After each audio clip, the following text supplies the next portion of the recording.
Three Men in a Boat, to say nothing of the Dog. By Jerome K. Jerome. Chapter 3.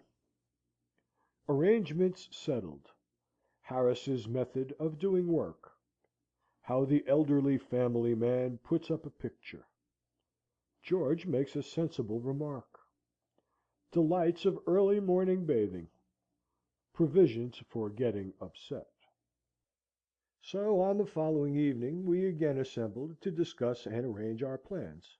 Harris said, "Now, the first thing to settle is what to take with us. Now you get a bit of paper and write down, Jay, and you get the grocery catalogue, George, and somebody give me a bit of pencil, and then I'll make out a list." That's Harris all over, so ready to take the burden of everything himself, and put it on the backs of other people.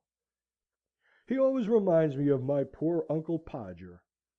You never saw such a commotion up and down a house in all your life as when my Uncle Podger undertook to do a job. A picture would have come home from the frame maker's, and be standing in the dining room, waiting to be put up. And Aunt Podger would ask what was to be done with it, and Uncle Podger would say, "Oh, you leave that to me. Don't you, any of you, worry yourselves about that. I'll do all that." And then he would take off his coat and begin. He would send the girl out for sixpence worth of nails, and then one of the boys after her to tell her what size to get, and from that he would gradually work down, and start the whole house. "Now you go and get me my hammer, Will," he would shout, "and you bring me the rule, Tom, and I shall want the step ladder, and I had better have a kitchen chair too, and Jim, you run round to Mr. Goggles, and tell him Pa's kind regards, and hope his leg's better, and will he lend him his spirit level. And don't you go, Maria, because I shall want somebody to hold me the light, and when the girl comes back, she must go out again for a bit of picture cord. And Tom, where's Tom? Tom, you come here. I shall want you to hand me up the picture."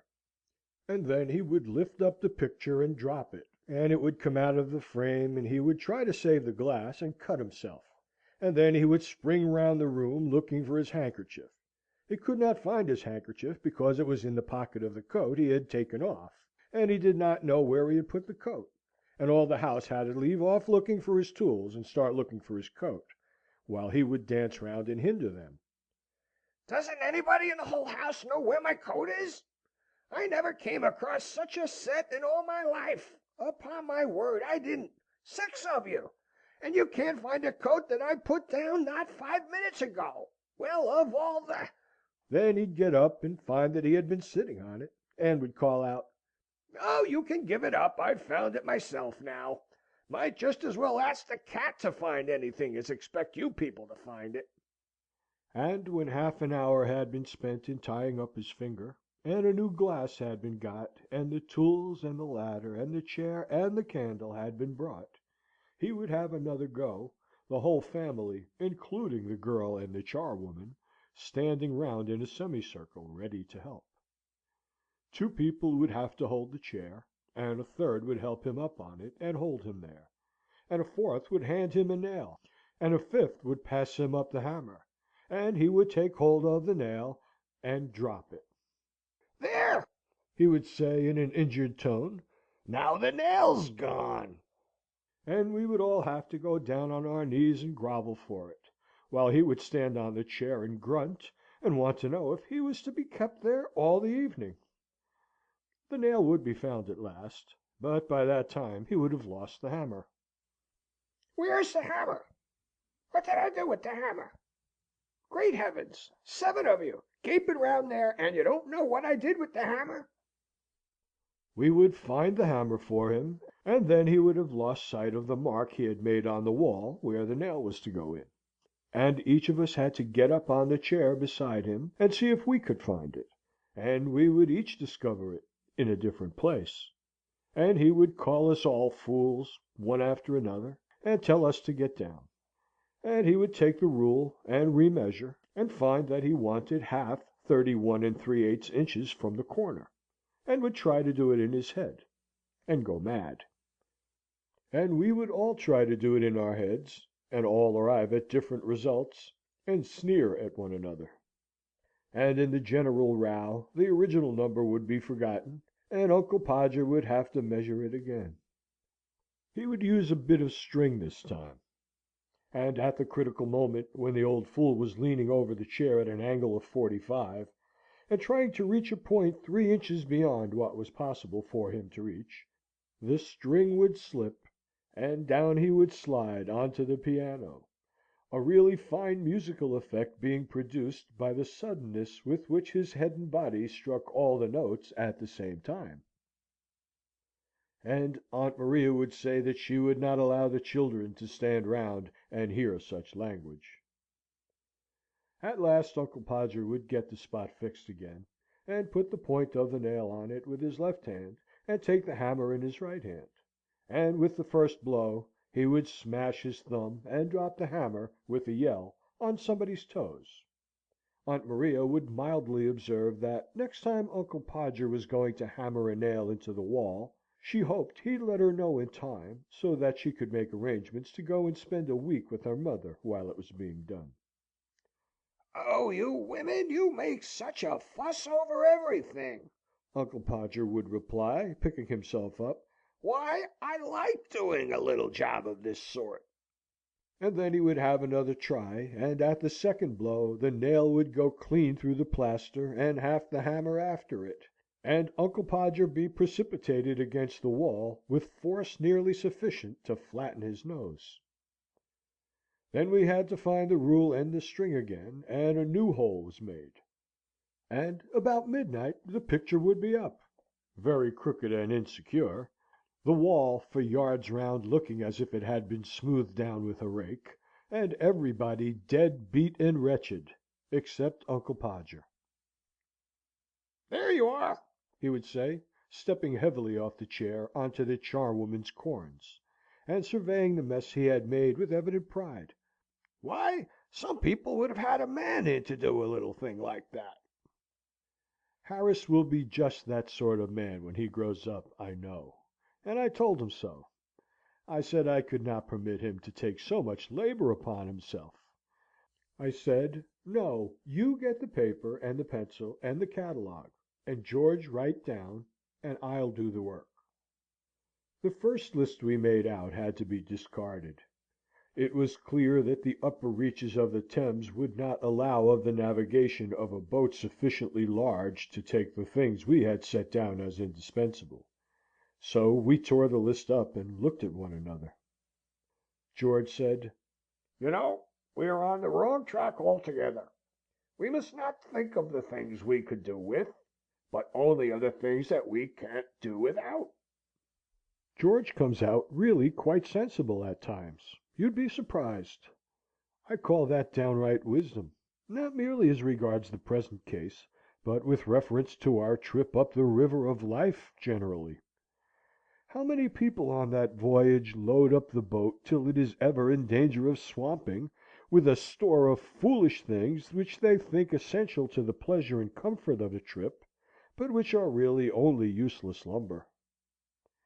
How they pile the poor little craft mast high, with fine clothes and big houses, with useless servants, and a host of swell friends that do not care twopence for them, and that they do not care three halfpence for, with expensive entertainments that nobody enjoys, with formalities and fashions, with pretence and ostentation, and with, oh, heaviest, maddest lumber of all, the dread of what will my neighbour think, with luxuries that only cloy, with pleasures that bore, with empty show that, like the criminal's iron crown of yore, makes to bleed and swoon the aching head that wears it.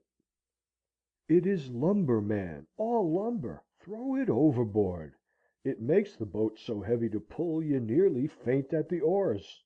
It makes it so cumbersome and dangerous to manage, you never know a moment's freedom from anxiety and care, never gain a moment's rest for dreamy laziness, no time to watch the windy shadows skimming lightly o'er the shallows, or the glittering sunbeams flitting in and out among the ripples, or the great trees by the margin looking down at their own image, or the woods all green and golden, or the lilies white and yellow, or the sombre waving rushes, or the sedges, or the orchis, or the blue forget-me-nots.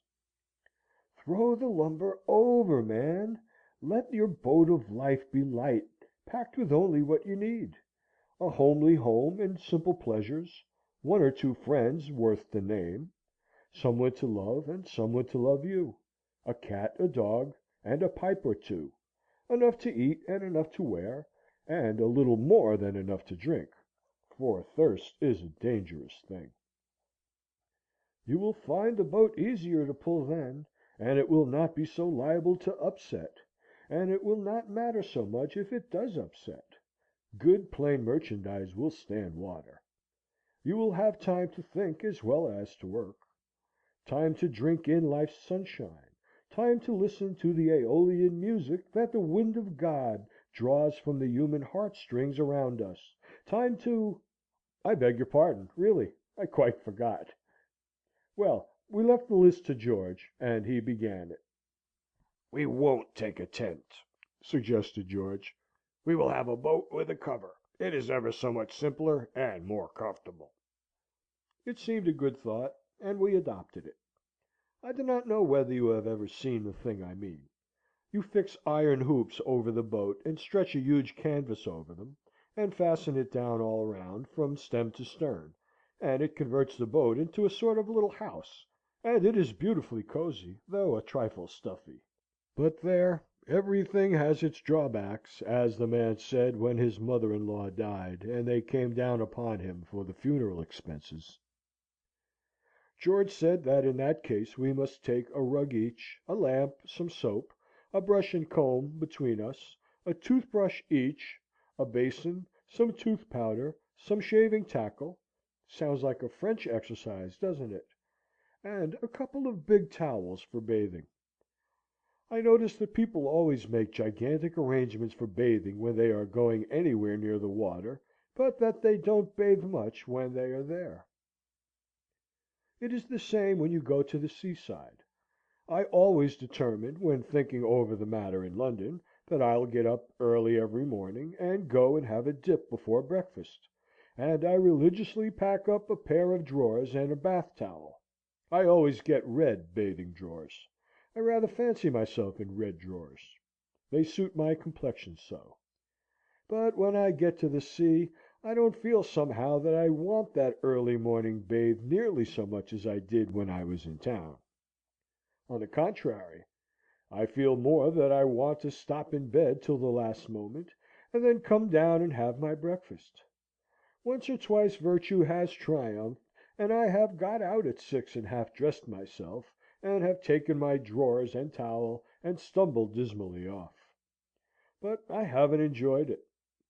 They seem to keep a specially cutting east wind waiting for me when I go to bathe in the early morning, and they pick out all the three-cornered stones and put them on the top, and they sharpen up the rocks and cover the points over with a bit of sand so that I can't see them, and they take the sea and put it 2 miles out, so that I have to huddle myself up in my arms and hop, shivering, through 6 inches of water. And when I do get to the sea, it is rough and quite insulting. One huge wave catches me up and chucks me in a sitting posture, as hard as ever it can, down on to a rock which has been put there for me. And before I've said, "Oh, ugh!" and found out what was gone, the wave comes back and carries me out to mid-ocean. I begin to strike out frantically for the shore, and wonder if I shall ever see home and friends again, and wish I'd been kinder to my little sister when a boy, when I was a boy, I mean. Just when I had given up all hope, a wave retires and leaves me sprawling like a starfish on the sand, and I get up and look back, and find that I've been swimming for my life in 2 feet of water. I hop back and dress, and crawl home, where I have to pretend I liked it. In the present instance, we all talked as if we were going to have a long swim every morning.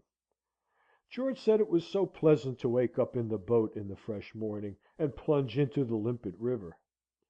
Harris said there was nothing like a swim before breakfast to give you an appetite. He said it always gave him an appetite. George said that if it was going to make Harris eat more than Harris ordinarily ate, then he should protest against Harris having a bath at all. He said that there would be quite enough hard work in towing sufficient food for Harris up against stream as it was. I urged upon George, however, how much pleasanter it would be to have Harris clean and fresh about the boat, even if we did have to take a few more hundredweight of provisions, and he got to see it in my light, and withdrew his opposition to Harris's bath. Agreed finally that we should take 3 bath towels, so as not to keep each other waiting. For clothes, George said 2 suits of flannel would be sufficient, as we could wash them ourselves in the river when they got dirty. We asked him if he had ever tried washing flannels in the river, and he replied, no, not exactly himself like, but he knew some fellows who had, and it was easy enough. And Harris and I were weak enough to fancy he knew what he was talking about, and that 3 respectable young men, without position or influence, and with no experience in washing, could really clean their own shirts and trousers in the River Thames with a bit of soap. We were to learn in the days to come, when it was too late, that George was a miserable impostor, who could evidently have known nothing whatever about the matter. If you had seen these clothes after... But, as the shilling shockers say, we anticipate. George impressed upon us to take a change of underthings and plenty of socks, in case we got upset and wanted a change; also plenty of handkerchiefs, as they would do to wipe things, and a pair of leather boots as well as our boating shoes, as we should want them if we got upset. Chapter 4